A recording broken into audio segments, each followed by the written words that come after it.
I'm gonna start making segments. I gotta start making segments in the stream where they're gonna go on YouTube. Okay. So I think this is gonna be one of those because we're gonna be reacting to the NFL news lately because the season is right around the corner. The season's right around the corner. We're gonna be reacting to some news going on currently. So say hi to the YouTube. Say what's good to the YouTube, y'all. How you doing? But this is gonna be the latest NFL news from today. This is from 2 hours ago. All right.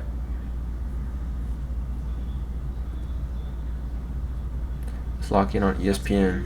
In the NFL out of Colts camp, quarterback Daniel Jones says he's been cleared to fully participate after his season was cut short by a hairline fracture in his left leg and a tear of his right Achilles. He re-signed with Indy on a 2-year, $88 million deal.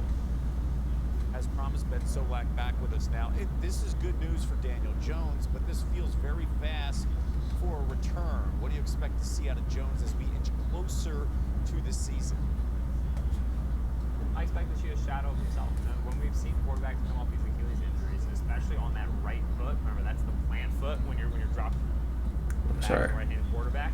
We see that the explosiveness really tails off, right? Kirk Cousins, that first year back with the Falcons, could not drive the football. Remember, they couldn't even get under center because he couldn't get to the handoff point on outside runs because he couldn't spring off that right foot.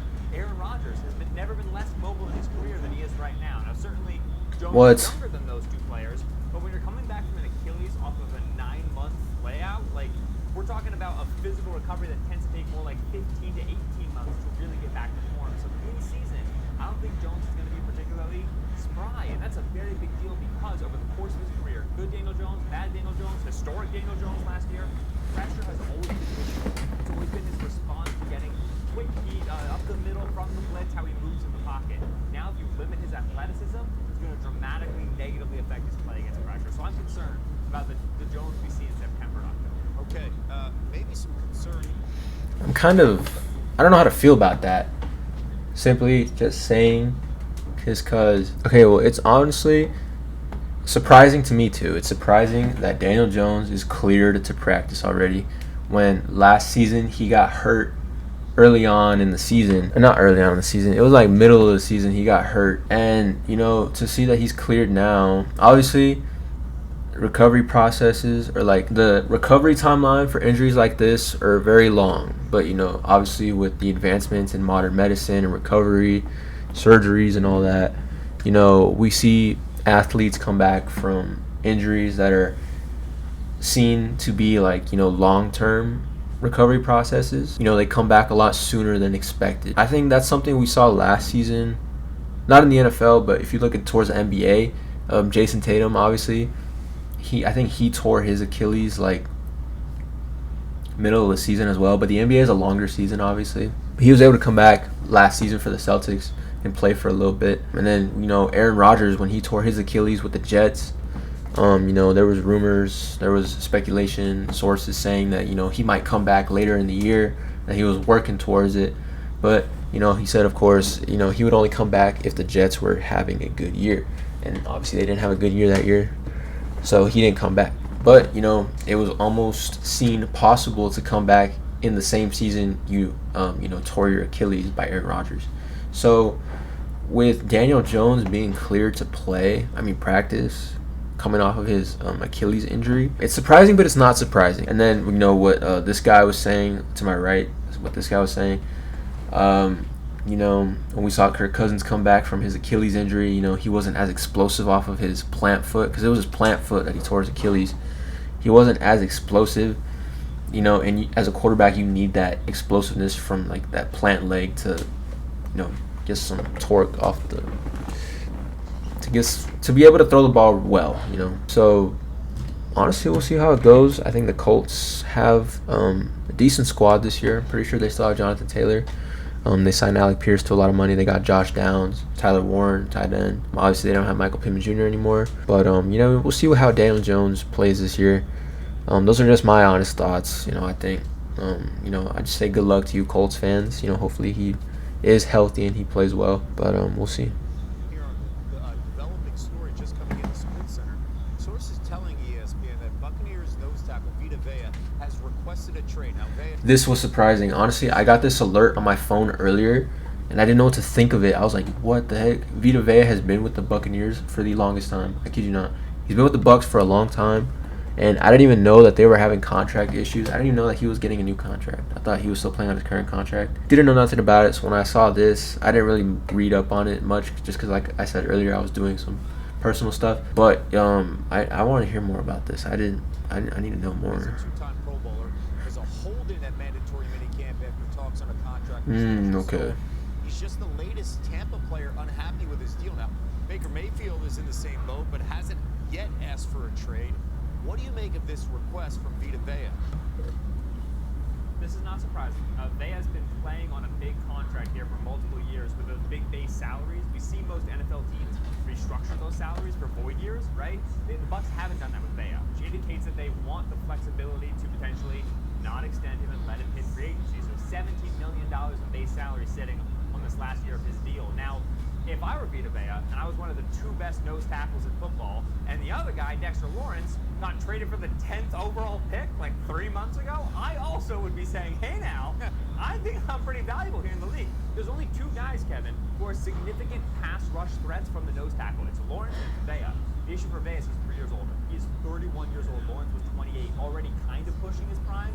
Vea is certainly past his. So I texted an executive right when the news broke. I said, if you were building a trade package for Vea, what would you do? He said, I don't know, a second and a fifth, but it's going to be hard because that Lawrence package really sets the floor for Vea's trade package. And the timing. That's insane. I totally forgot. Well, I didn't forget that Dexter Lawrence was on the Bengals, but he was having contract issues with the Giants, and which led to him being traded to the Bengals. So does Vita Vea get traded? I have no idea if he gets traded. Obviously, this is a common thing we see with players in the offseason. Like, you'll see, like, players, like, when, like, they're not too, like, when the organization and the player and the agent, they're, like, nowhere near an agreement on, like, on a new contract, Sometimes they'll be like, all right, well, you know what? If you're not going to give me my money, I want out, trade me. So, like, they request a trade, and then the news breaks that he requests the trade, and all these teams are like, they try to give the other team a call, like, we heard this guy wants a trade, how much, like, what do you want for him, blah, blah, blah.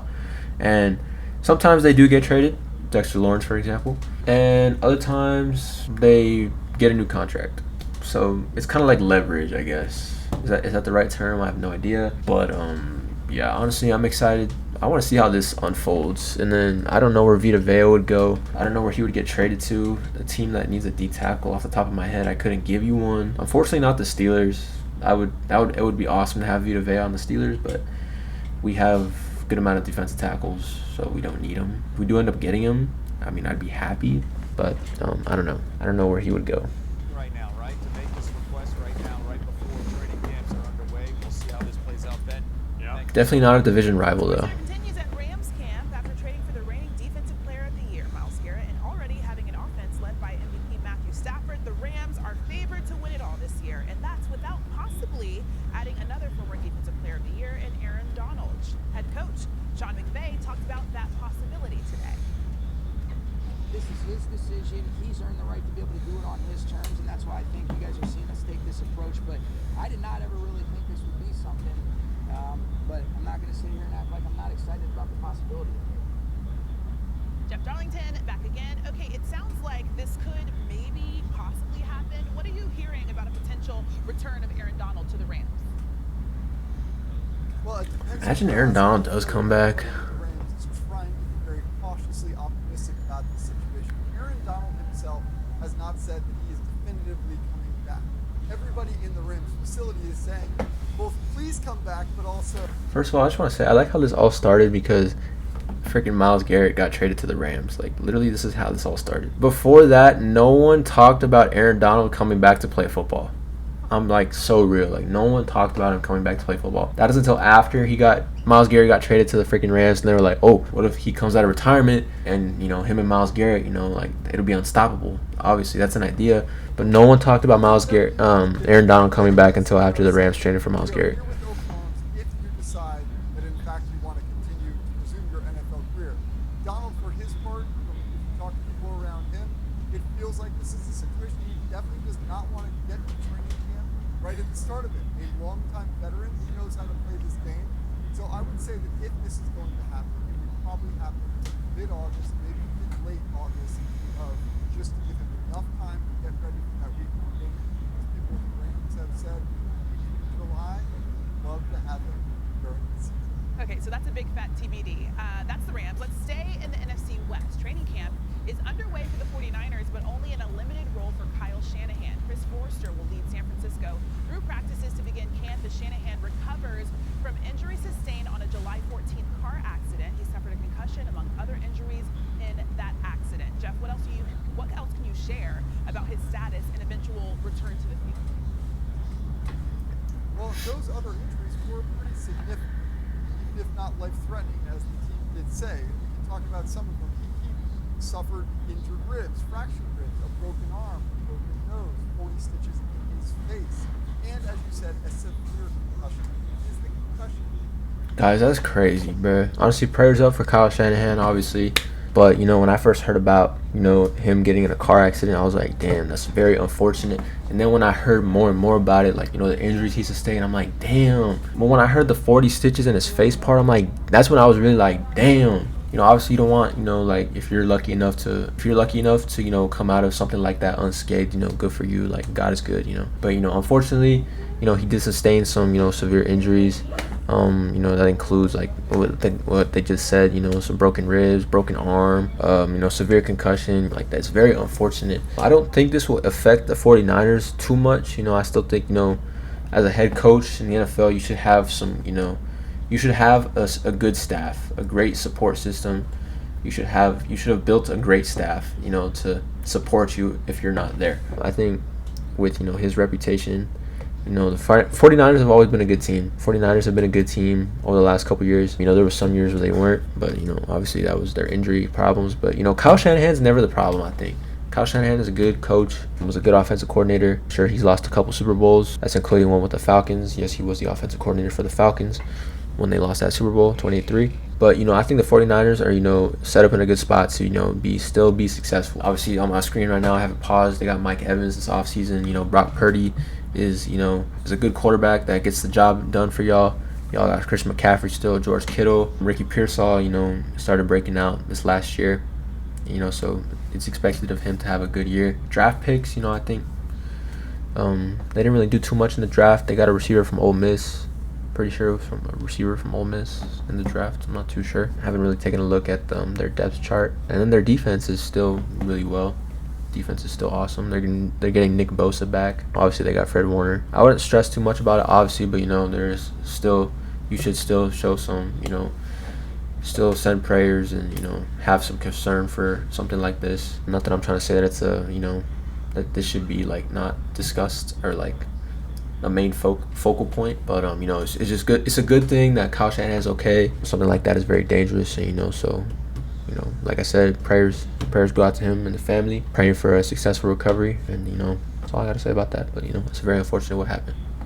That continues to limit his ability to be the full-time head coach right now for the 49ers. He has been at practice, attending and watching from a distance, but the 49ers want him to take his time. As John Lynch put it, essentially Shanahan is in concussion protocol.